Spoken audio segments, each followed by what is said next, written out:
Welcome to the Enjoy More 30s Family Finance Podcast, the only podcast dedicated to making life more enjoyable for young families by hitting on the financial topics that tend to weigh on us, stress us out, and distract our focus from simply enjoying life. Hello and welcome. We are here in the second episode of the Your Major Money Misnomer series. Last week we discussed cryptocurrency. We talked about its origins, reasonings for development, and how those haven't really exactly matched the quick wealth creation and speculation headlines that you're probably seeing today. Today's episode is titled Packing for the Right Financial Trip, 3 Basic Filtering Questions.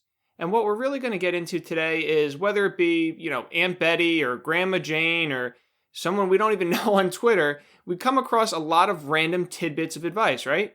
What's good, what's not so good, it can be really hard to tell.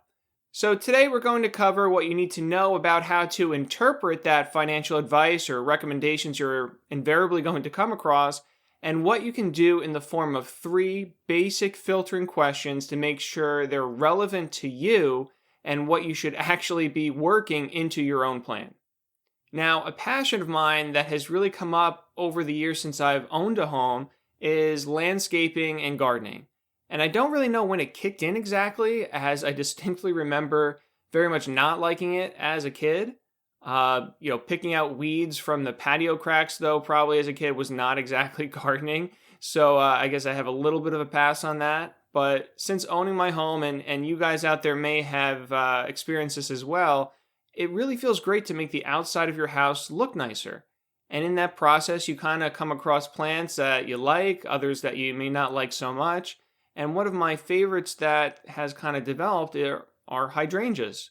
It's not anything that's exotic or really all that fancy, and I'm sure everybody out there has heard of them, but when they're in bloom, they're just these big flowers, so lush and beautiful. And, the problem, though, when it comes to trying to make a beautiful hydrangea area of your garden is that the deer, around me at least, also love them.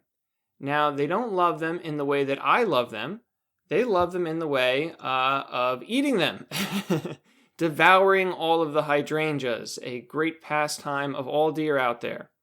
So I tried some different locations, I tried some repellents, everything out there, you kind of name it. But at the end of the day, it's been pretty much the same result every year. They get eaten down to pretty much nothing. And in my neck of the woods, from my property, hydrangeas just really are not possible without completely gating them in or something to that effect.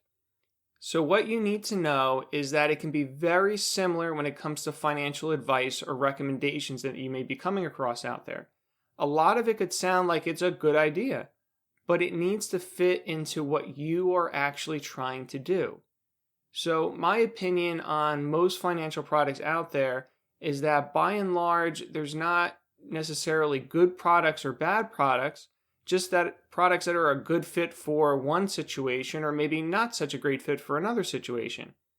If you listen to past episodes that I've done, so Series 1.6, Investment Should Be Boring, you know that I would not recommend a market timing type of approach, but take something like an annuity. Most of these can have benefits, but they can also have trade-offs for those benefits. So they, again, need to fit with a particular situation. One of the examples that we most often use just to kind of drive this point home is when you think about a pickup truck versus a small car. One is not inherently better than the other. You need to really attach a task to that scenario first. If you're driving cross-country, the small car is probably better, as it will likely get much better gas mileage. If you need to pick up a load of mulch, well, now the pickup truck is clearly the better choice. We don't want to be pouring mulch into the back of the Prius.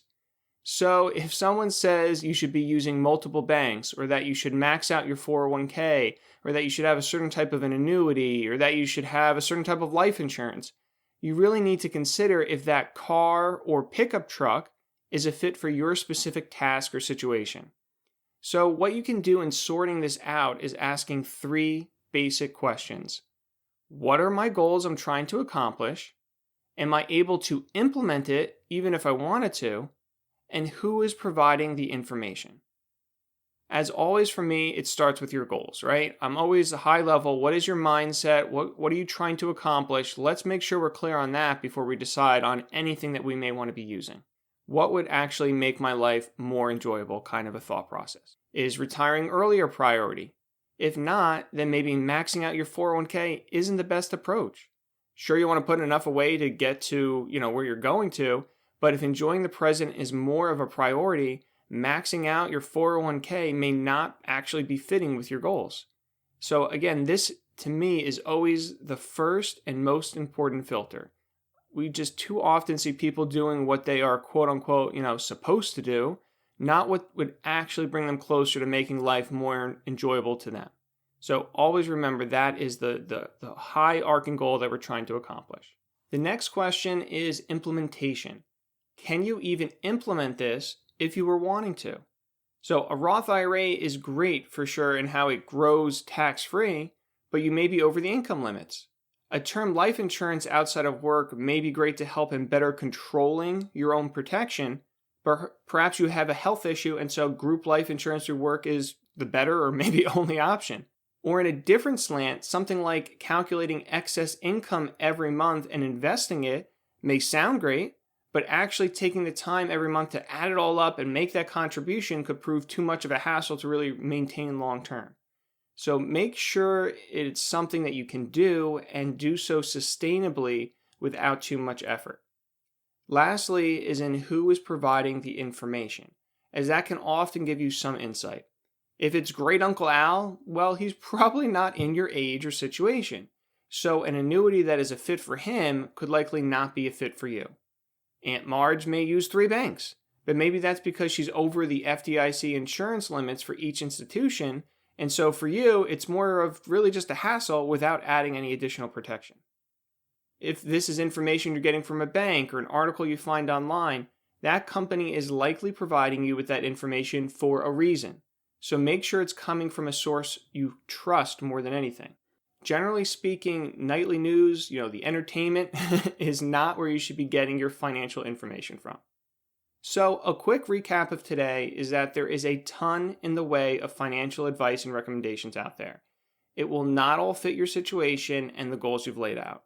That doesn't necessarily mean it's bad advice though, just that it may not be a fit for your situation and what would make life most enjoyable to you, what your goals are.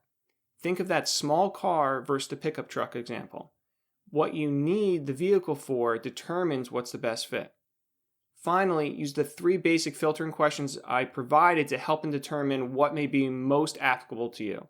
So 1, would it get you closer to making your life more enjoyable? Would this actually add enjoyment to your life, or is it something that just seems like it might be a good idea to do and may not necessarily help in this question? 2, is it implementable in a sustainable, easy to follow way? There's a reason crash diets don't work long term, and the reason is because you might be able to do it for 2 weeks, 3 weeks, 2 months, but long term you can't. So make sure it's implementable in a sustainable, easy to follow way. Lastly, what is the sources of information? Does it meet where I am in my life? Do I trust who this is coming from? Thanks very much, as always, for tuning in today. If you are able to implement what we cover, that is fantastic. You have less to worry about than before. You can just focus more on enjoying life. If you are wanting help with these things, though, or have questions you need help in clarifying, check out the Ask Joe section on the show's website, www.enjoymore30s.com. That's enjoymore30s.com. If you enjoyed this episode, please make sure to subscribe, follow, review us on Apple Podcasts or wherever you listen. There are literally millions of young families out there I'm trying to reach and help just like you. The next episode is Tax Refunds Are Bad. What? We're going to cover why that check you may be getting at the end of the year could actually be to your detriment. Until next week, thanks for joining me today, and I look forward to connecting with you again soon. The conversations on this show are Joe's opinions and provided for general information purposes only. They do not constitute accounting, legal, tax, or other professional advice for your specific situation. You should always seek appropriate advice from a financial advisor, accountant, lawyer, or other professional before acting upon any content or information found here first. Joe is affiliated with New Horizons Wealth Management LLC, a branch office of TFS Securities Inc. and TFS Advisory Services, an SEC-registered investment advisor, member FINRA/SIPC.